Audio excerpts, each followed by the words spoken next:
Hello and welcome to Recovery Cave. My name is Christian, and in this video, I'm going to be asking the question, am I an alcoholic? I mean, not me, obviously.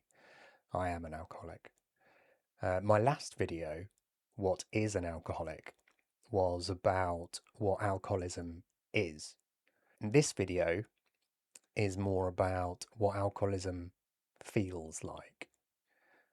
I'll be asking a fair few questions along the way, and I'll be using the benefit of my own hindsight as a guide.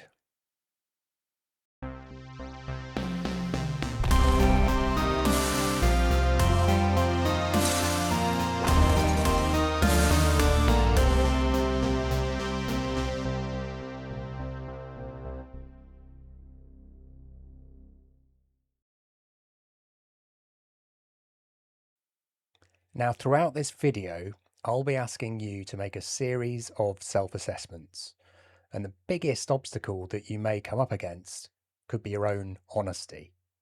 Now, being honest with yourself isn't always as straightforward as it might seem. And that's partly because the truth can be very difficult to face, and partly because of another complication that I'll explain shortly. So, first off, I'd like you to shift your mind back maybe 3, 4 years. Think about how much you drank back then. Think about how often you drank back then. Has anything changed? When I look back now, I can clearly see that my drinking got gradually worse and worse over many years. But it was a very slow, creeping process, and it is for a lot of people. And it can be very easy to miss unless you force some perspective and context into it. And I think some part of me knew that I was getting worse, but I was up against my own self defense mechanism, denial. Denial can be huge in addiction and recovery, and it deserves its own video, and it will get at least one of its own videos. But it's basically your own head feeding you a version of reality that is easier to accept. It can be very powerful and very difficult to deal with. So you can look at denial like a subconscious form of dishonesty. And this complicates things further because alcoholism is characterized by a lot of dishonesty in general. So, one of the ways of trying to start to cut through this is to ask yourself some questions and face some facts. So, how honest do you think you are about your drinking? Now, here are some key areas we can look at.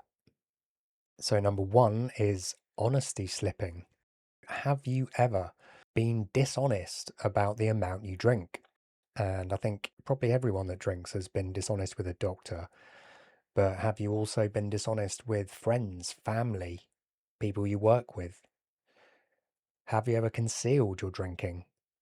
So had a sneaky drink here or there and felt like you didn't want to tell anyone?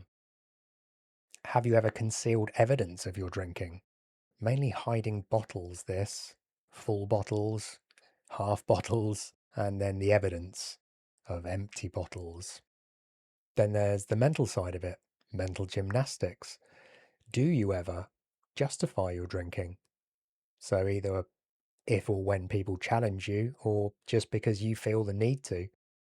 And do you ever compare yourself to other people with your drinking? So I'm not as bad as them. And you remember this guy? And loads of people drink like this, don't they?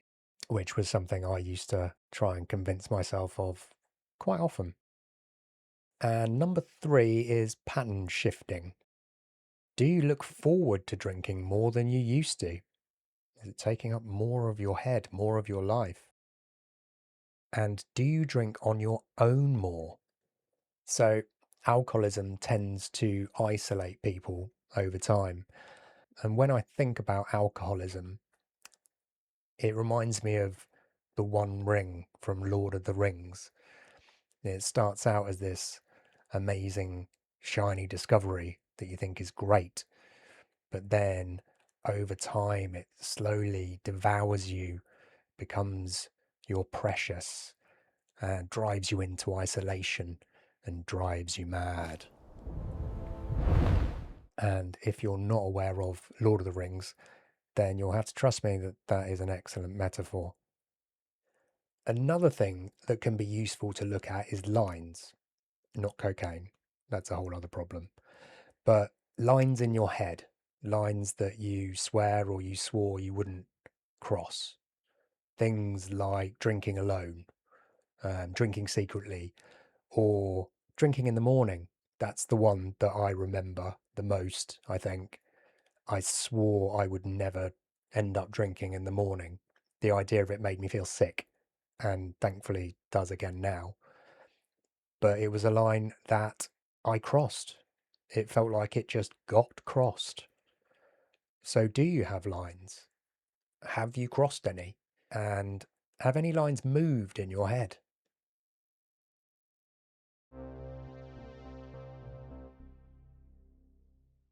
The notion of control is one that denial can play a very strong part in, and that can make it very difficult to break down.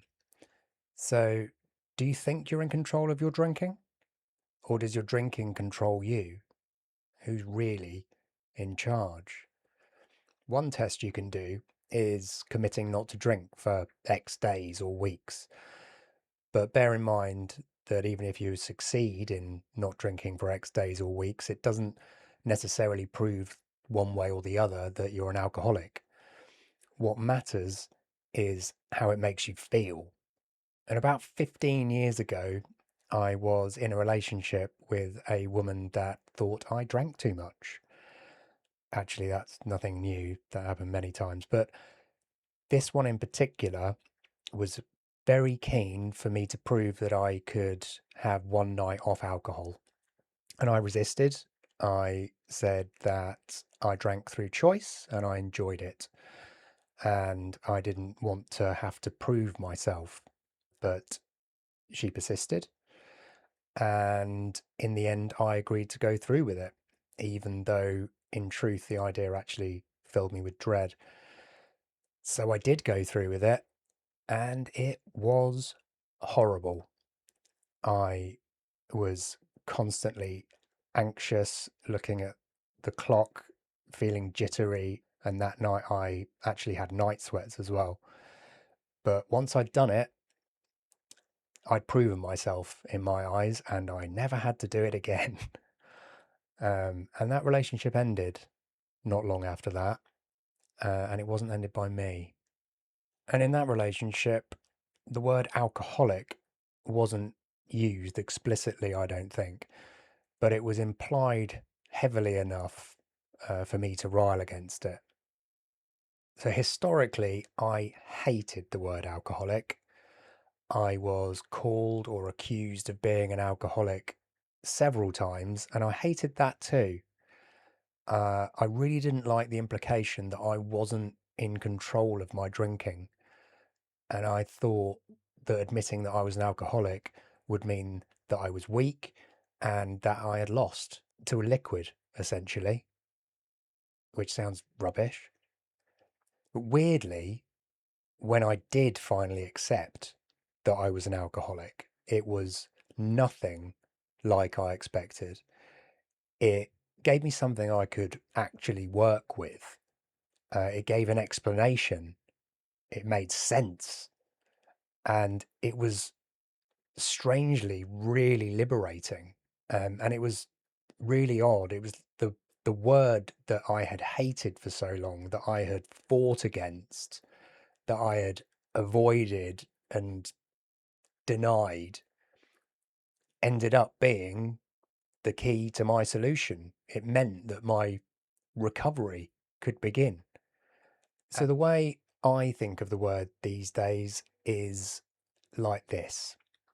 You can identify your drinking however you want to. You could call yourself a big social drinker. You could call yourself a heavy drinker. You could even call yourself a problem drinker. But are you using those terms just to avoid the word alcoholic?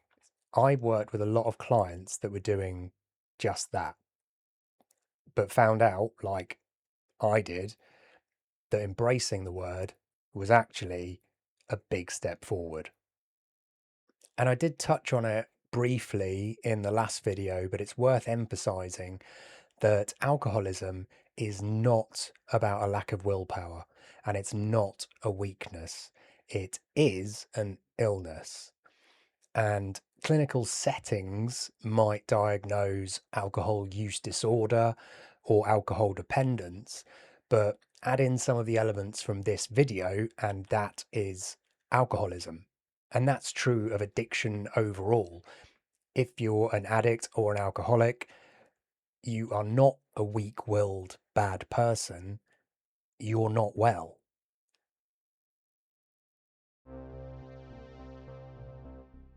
So, in summary, being honest with yourself is incredibly important in this process, and being truly honest with yourself is a lot harder than it may seem. That's because denial plays a big role in addiction and recovery, and denial essentially distorts your view of reality. It helps to try and assess how your drinking has shifted over time. Look at lines that you may be getting close to or may have crossed, and ask yourself who's in control, you or the alcohol. And my intention with this video is not to try and convince you that you're an alcoholic. I honestly hope that you're not. But to try and make you realize that if you do start to think that you're an alcoholic, that's not necessarily a bad thing. In fact, it could be one of the most helpful things you ever realize. And in the next video, I'm going to be taking a look at recovery, what recovery looks like, and what recovery is, and what it definitely isn't. And if you have enjoyed this video and found it helpful, feel free to share it. And if you could give it a like and subscribe to the channel, that will mean that you don't miss anything, and it will also help the channel grow. And I'd really appreciate it. Until next time, do take care of yourselves, and I'll see you soon.